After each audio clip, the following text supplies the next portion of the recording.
যে ব্যক্তি ঈমান আনার পর কুফরি করে, তবে যদি সে রিমান্ডে থাকে, কাফেররা যদি তাকে নির্যাতন করে, মাইরের সুরে যদি মৌখিক ভাবে কুফরি বাক্য গ্রহণ করে, কলবে কিন্তু ঈমান ঠিক আছে, তাইলে কোনো অসুবিধা নাই। ওয়ালাকিন মান শারাহা বিল কুফরি সাদরাহু ফালাইহিম গাদাবুন মিনাল্লাহি ওয়া লাহুম আযাবুন আযীম। তবে যে অন্তঃকরণে কুফরি বাক্য গ্রহণ করিয়া নিল, তার জন্য মহা শাস্তি, পীড়াদায়ক শাস্তির ব্যবস্থা আমি আল্লাহ রেখেছি। তাহলে ঈমান যদি ঠিক থাকে আপনি জান্নাতি, ঈমান নাই মার খেতে হইবে। কি খেতে হইব? শর্ট ভাবে মজার কথা বলে দিচ্ছি, কষ্ট দেব না আজকে। আব্দুল্লাহ ইবনে আমর রাদিয়াল্লাহু তাআলা আনহুমা থেকে হাদিস, রাসূল সাল্লাল্লাহু আলাইহি সাল্লাম কহ, হাসির পারে এমন একটা জামানা আইব, এমন একটা দিন আইব, বছর আইব, ইয়াতি আলান নাস জামানুন ইয়াজতামিউনা ফিল মাসাজিদ লাইসা ফীহিম মুমিনুন। হাসির পারবাসী এমন একটা জামানা দেখবো, এই সময় মসজিদে দোতলা তিনতলা পুরা মুসল্লি ভর্তি, তাদের মাঝে একজন মুমিন পাওয়া যাইত না। মুয়াজ্জিনও কাফের, ইমামও কাফের, সব মুসল্লিরাও কাফের। আয় হায়, মুস্তাদরিকে হাকিমের হাদিস। এমন একটা জামানা আসবে মসজিদ ভর্তি মুসলমান থাকবো, তবে তারা সব ঈমান হারা, নিজেরা টের পাইতো না। এই কথাটা কি আপনাদের কলবে কি কোনো ধাক্কা মারতেছে? হ্যাঁ, পরের হাদিসে আল্লাহ রাসূল বলছেন, ইয়াকুতাকুনু বাইনা সাআতে তাকুনু বাইনা সাআতে ফিতানুন কাকিতাইল লাইলিল মুসলিমি ইউসবিহু রাসূলু ফিহা মুমিনান ওয়া ইউমসি কাফিরান ওয়া ইউসবিহু কাফিরান ওয়া ইউমসি মুমিনান ওয়া ইয়াবিউ আকওয়ামুন দীনাহুম বিআরাদিন মিনাদ দুনিয়া।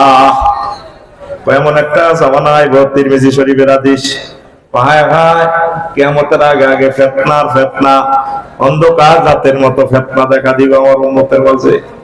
মানুষ সকালে মুমিন, বিকালে কাফের, বিকালে মুমিন, সকালে কাফের।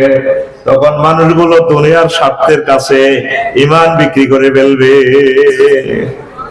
কি করবে? দুনিয়ার স্বার্থের জন্য ঈমান বিক্রি করবে। কেলাওকে বেচলে সাইরানা বাড়ানা লাভ, কেলাইগের রোজা থাই ফরমালিন মিশা লাগবে। কুত্তা তো কুত্তার খানাতে বিষ মিশে না। এই মানুষগুলো অসুস্থ, হার্ট ডিজিজ, কিডনি ড্যামেজ, প্রায় মানুষগুলো স্টপ করতেছে, খানাগুলো তো বিষ। কথা কয় না,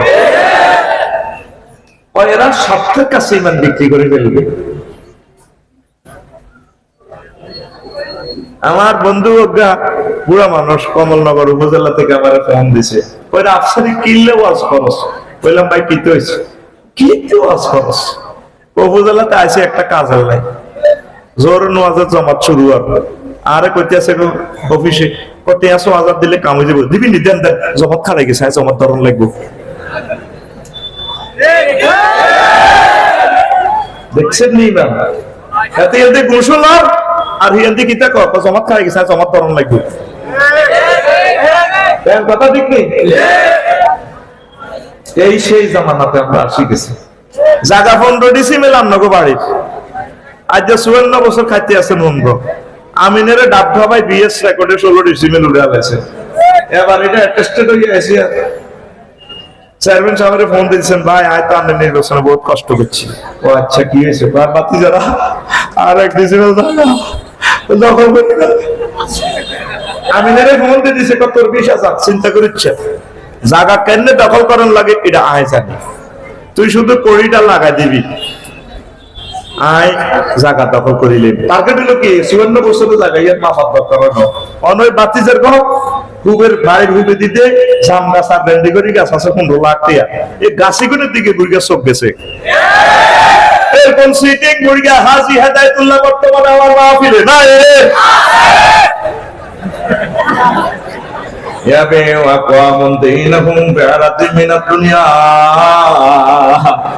মানুষ দুনিয়ার স্বার্থের কাছে ঈমান বিক্রি করে ফেলবে, ঠিক না?